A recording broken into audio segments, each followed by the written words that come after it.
Hello and welcome back to Pokemon Emerald. In the last part, we pretty much finished up all of Team Aqua's base here.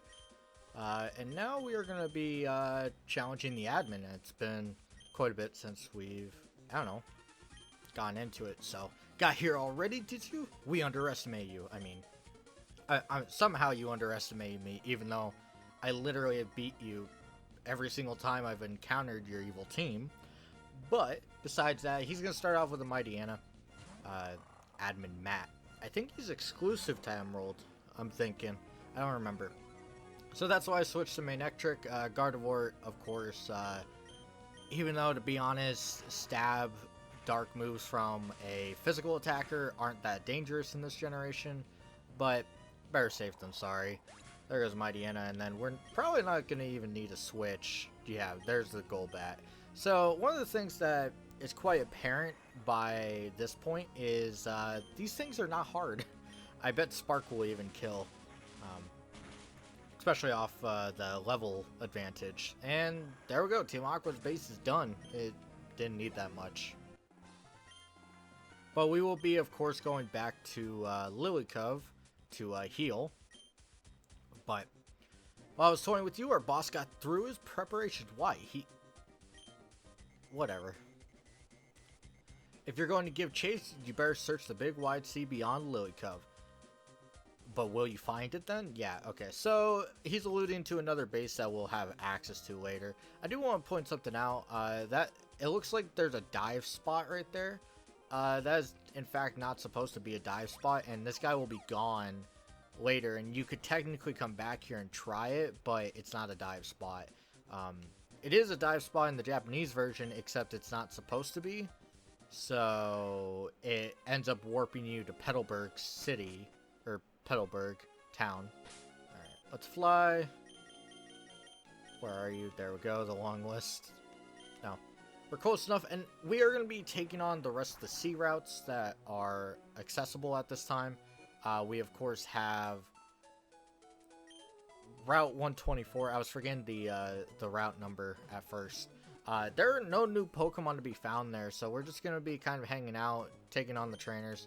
I believe our Swampert was pretty high level last time I checked, so I don't think we need to switch out. I am going to lead with Heracross because, I mean, Heracross is level 40 versus 41.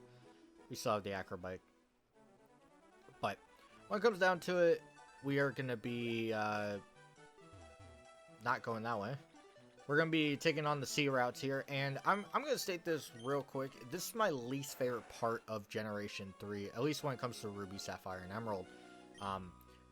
Emerald is even worse because in a lot of the Ruby and Sapphire sea routes late in the game, they actually don't have a lot of trainers. Now, there are a couple that still have the same amount, or sometimes even more, but when it comes down to it, there are so many trainers in Emerald in the sea routes, and you're just fighting water Pokemon, which, don't get me wrong, I love the experience. I mean, well, my Heracross needs it, but when it comes down to it, I've always felt that just it's so weird that I get to this part and it's so against going through and having a great time in the game, because you're just basically it slows to the crawl and you're just fighting the same Pokemon. Well, this is just going to be a miserable time. I guess my Manectric? I guess. We'll go with it. But it's just, the sea routes, I prefer the sea routes that are in the beginning of the game. Or at least the middle part once you get access to Surf. For example, you have the routes with the abandoned ship. You have the little weird trees next to the Regice location. You even have the stuff before you get into like the Fortree area. It's somewhat interesting. It's more interesting than this, is what I'm saying. And of course, there's a couple sea routes that we're gonna get access to that have a really cool part to them.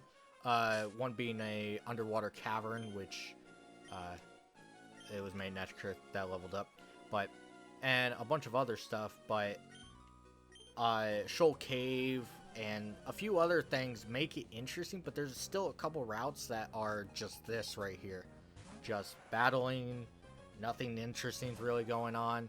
And while I'm not exactly looking for something insane every route, that would be ridiculous, it just feels like there's nothing of interest in some of these. There's not even like a good reason for me to be here. I guess we'll go Gardevoir. But yeah, that's whatever. But back to the dive stuff. We're getting to the location where we will get dive. I know I mentioned it slightly, but quick attack. Hello?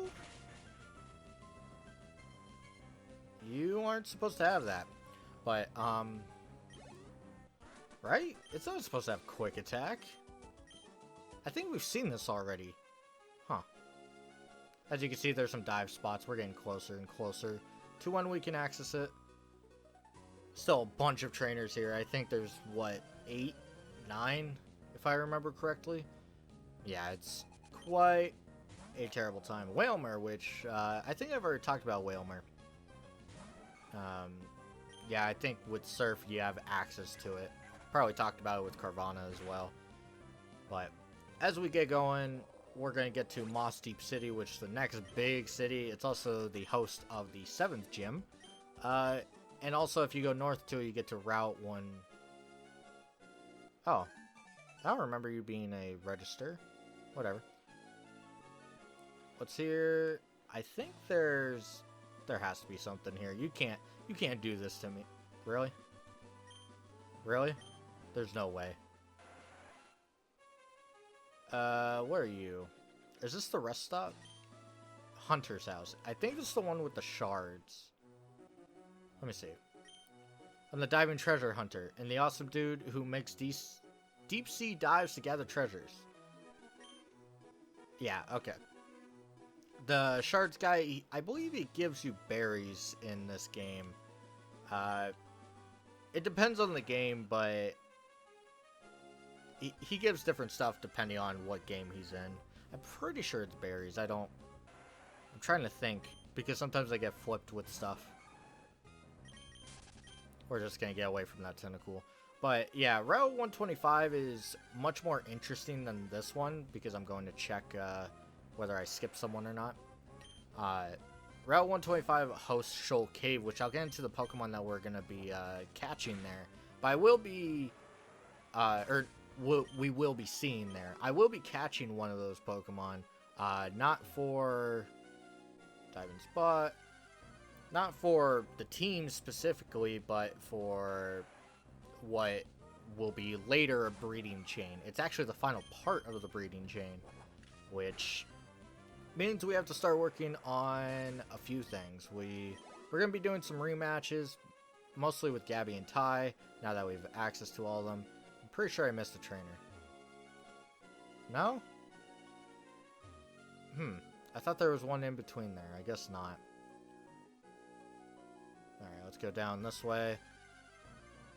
I swear there's a trainer there. We probably missed it, but yeah, we'll probably be having to do some grinding, mostly for my breeding chain to work out, because if you remember all those parts ago when we were coming out of Fiery Path for the first time, I went and found a Numel, specifically a male Numel, and we will be using that to get Rock Slide. Ooh, Pelipper. That's interesting, but we'll be using it, evolving it into Camerupt, I think, to get, oh, come on, but to get Rock Slide on it, and then we will be using, in this generation, Spheal can be, have an egg move of Rock Slide, which will then go on to our 6th team member once we use the breeding chain. It's going to take a bit, though. Oh, here you are. I don't think this is the one I was thinking of, but here's a trainer to fight, nonetheless. Yeah, so Spheal is going to be something we're going to have to find. We're going to need to find a female Spheal, which, yeah. But that will be done a little bit, and I'll get into actually how useful Spheal is. Spheal is actually a pretty useful Pokemon. Comes a little late for a water type in this gen, but I mean, it's not the worst. Definitely not the worst. I think it's actually pretty underrated for a strong team member. It also works as kind of your last team member because it kind of fits the role of a heavy hitter while at the same time being a tank. But I'll talk more about why that is down the line when we can actually see one. Swimmer Chad. Oh, like all Chads, they sink eventually. Alright, that's you. Wingo. Yeah, there's not much to really talk about right now because we're in Route 124, the most useless route ever. I guess one of the things that really makes me not like Z routes, going back onto that, is there's a couple that just don't need to be here. Here's Moss Deep. I'm pretty sure we missed a bunch of trainers, but not much else I can do. I'm a fighting type trainer and I can't win a Moss. Yeah, I wonder why. Wait, don't look at me that way. I'm only hitting the ground. Ooh, Dynamic Punch. No, not right now. Dynamic Punch is a very interesting move. Very powerful. 50% accurate, though. Really good on a no-guard Pokemon. That is... Huh. Thought that was a hidden item. I swear it was. Oh, well. But we are gonna... I think I need to go this one, right? No, that is the one we will be visiting the post-game. Which one is it? Nope, not you. There's, of course, the final fishing rod in the game, if I could find it. Are you kidding me? Where is it? Is it you? Did I really just bypass it? Well, that is not what we are going to be doing here. Where the hell is this freaking rod? I don't... It's a white rock. Woo! I swear there's a house with a fishing rod. There you are. A super rod is really super. I almost said something else. But this, at this point, isn't that useful because the only Pokemon I could think of that would be not available before is Staryu. And I've already kind of talked about Staryu before. Staryu is a very good special attacker, very good with a bunch of TMs. Also, Water Psychic type once it evolves into Starmie. I think I've already mentioned this before back in Lilycove because there's technically another way to get it, but whatever. If you go back to Lilycove, you really want to Staryu, then you can get access to it quite easily. But we got to Moss Deep pretty good, and I think we're going to start the Space Center. I think we'll go do that. I'm not going to talk to you. Should I? Fine, we'll talk. Hello. I'm doing great. I've heard Moss Deep's gym leader is pretty strong, so I've come to take a look-see for myself. But there's something wrong about this town. People are going on about a warning letter and the Space Center. I don't think it concerns me in any way, though. Wait, so if you came here for a look-see, me... Whatever. Whatever, Scott. So, yeah, if we come up here, Moss Deep Space Center. I don't think there's anything back here. Check it for the lulz, I guess. Let's go visit this. Since we've been in every single house, might as well go in this one. How you doing, dude? Exchanged mail with her boyfriend. How old is she? I can't see my friend in Fortree. My Pokemon carries mail back and forth. Oh, okay. Whatever. I'm not gonna get into my problems with that at all. I actually want to lead Crobat. Crobat has a very good matchup against most stuff. And let us go in. I was taking a stroll down the beach when I found this. It's not anything I need, so you can have it. A Sunstone. Well, I think that's where I'm going to end it off. Getting the Sunstone is kind of a nice thing because we have a lot of talking to do in the next one. And more importantly, we have a lot more important stuff to go with. This kind of just finishing up the Aqua stuff and all that. But next time, we'll be taking on the 7th gym more than likely. We'll also be kind of snooping around the Space Center. So, yeah, as always, till then.